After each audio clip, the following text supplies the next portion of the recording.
I haven't played Age of Empires 2 for more than a decade, but I was thinking about it the other day and how it was one of the best experiences I've ever had gaming.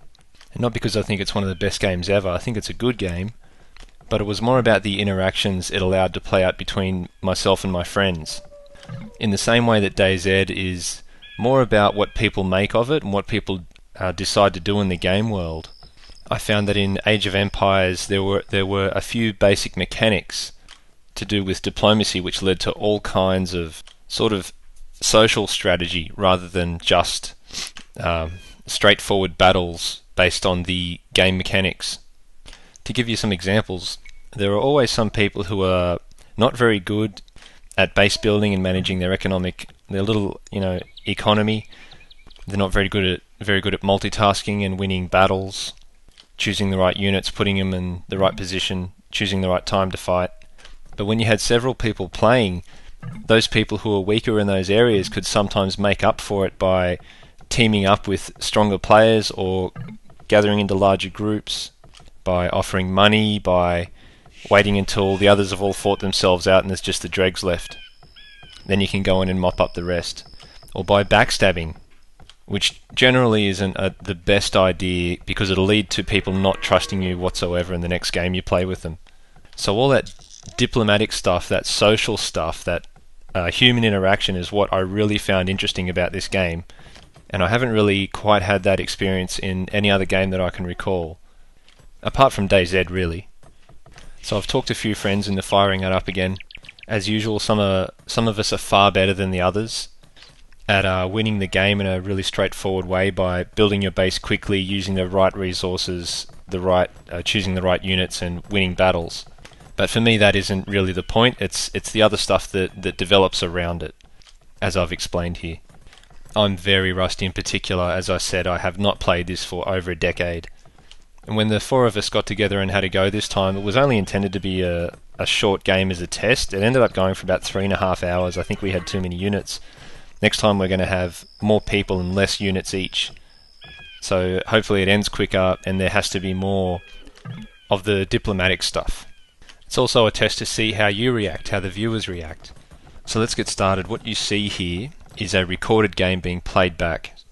This means I can turn off the fog of war and slide around anywhere on the map that I want to see where the action's happening, see things that I could not look at while I was actually playing the game.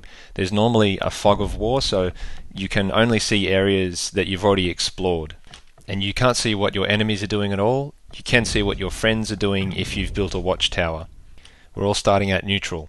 This is my starting position. This is Leper Messiah's. Here's Jeebus, and this is Osama. As it turns out, Leper is the best at the fundamentals of the game. He gets his bases built the quickest, he builds the best armies, he's got the best combination of troops, units. I'm basically the worst because I haven't played it for, like I said, over a decade. So I'm very slow to start. I'm trying to figure out how to actually build shit and remember how the UI works. The other two are somewhere in between. So it seems obvious to me that the first thing we have to do is team up to take out Leper at some point. We were all talking in TeamSpeak, just having, general banter. Unfortunately, I forgot to record that. I forgot to hit the record button in TeamSpeak. Next time, I will be recording that and overlaying that on top of the video. But a lot of the diplomatic stuff was happening within the game with the chat system. I forgot kind of how it worked. I believed that when I was talking to Jeebus and Osama, that they both could see that I was talking to both of them, but they thought that I was talking to them individually. So for quite a long time, I thought we had it all sorted out. We were all going to team up at some point and attack Leper, but they began to have some issues with each other. Very early on, Osama's scout was attacked by Jeebus because he just plonked it right in the middle of his base. This began a drawn-out conflict between the two of them where they were just skirmishing with each other, wearing each other down so that neither of them could really build up any forces.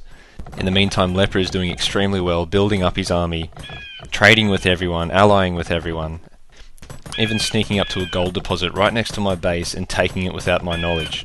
Meanwhile, I'm lagging behind trying to figure the game out. The fight between Osama and Jeebus continues to intensify as they start to encroach on each other's territory. They are now ignoring everyone else and just completely focusing on each other. I noticed that Leper is mining gold directly next to my base for the first time, and I inform him that I'm now setting him to neutral instead of ally. Leper apologises and agrees to remove his miners. He marked me as ally, so I responded by marking him as ally back. He then sets about cutting down all the trees near my base without me seeing him, partly because I'm so distracted trying to figure out basic functions. I have no idea exactly how much the other two are fighting, and I start talking to them, trying to organise an attack on Leper.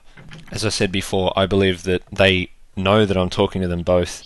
They don't realise this, and they think I'm talking to them individually. I then went neutral on Leper, preparing to attack him soon.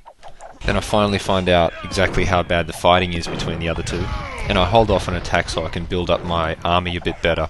In the meantime, Leper gives me gifts to encourage me to come back to him as an ally. So he's really doing everything right, making sure his bases are all covered. And I feel like the best decision for myself is to come back and join him. He then attacks Osama, saying this is because Osama's being so aggressive towards Jeebus, but this is most probably just a pretense to start wiping other players off the map. He's beginning to eliminate the other threats, and there's not really anything I can do about it at this stage. I don't know if this is intentional, but he put a small force on the opposite side of the map so that Osama's army was drawn over to that side. He then brought his main force over to attack on the opposite side, which was a lot more open. He then proceeds to all but wipe out Osama with the help of Jeebus. The whole time I'm imploring Jeebus to turn on Leper, but he doesn't do that until Osama's entire base is burned to the ground and Osama begins rebuilding near me so that I can protect him a bit better. This is when I start to turn on Leper, and I decide that I just have to start attacking now.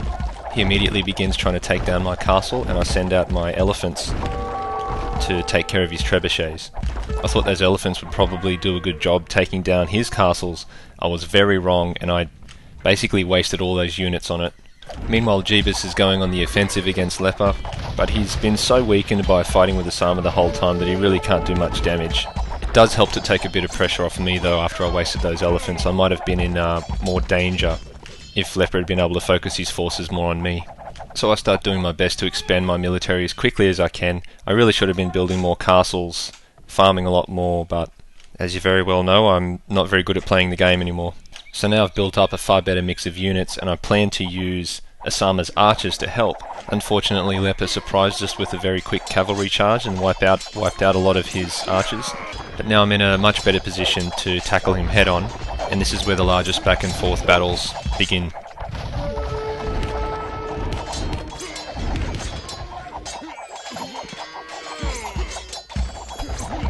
So my elephants did really well at fending him off, and he was going to have a lot of trouble getting into my base. But something I completely neglected was any kind of navy, and he was able to take full advantage of that and start smashing me.